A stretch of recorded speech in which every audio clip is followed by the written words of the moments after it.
certain point in your life, and for me, it sort of started in my 50s. You want to clear space. You find that you're not prone to accumulate things so much anymore. You want to kind of clear the shelves a bit. And I think for me, writing this book was very much about that. When I was growing up, I was very introspective, quite serious, quite shy, quite introverted. And I guarded my secrets pretty well. And I find that now, lately, I'm not so prone to that. I'm more prone to sharing my secrets.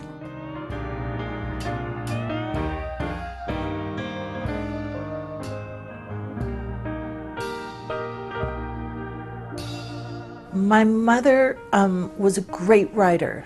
And I don't know whether it was necessarily because of my mother that I'm drawn to writing, although she wrote fantastic letters and she found humor in life and she picked up on things.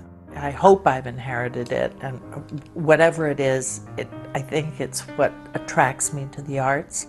My father was a storyteller, and in Ireland, storytelling is everything, you know, or at least it was in the 60s when I was growing up, before television.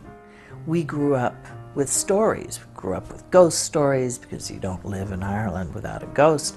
You told stories in the car if you weren't singing.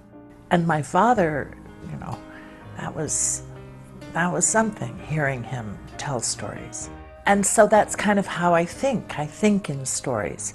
I consider myself a sort of zealot because I grew up in these very specific places where a lot was going on at very specific times. I mean, Ireland in the 50s is a bit of an anomaly, but London in the 60s, New York in the 70s, California in the later 70s and 80s, these were all kind of seminal moments. And moments that, you know, bear recording and bear retelling, and moments that are kind of inconceivable now in this day and in this atmosphere, but were very much what people of my age's lives were about.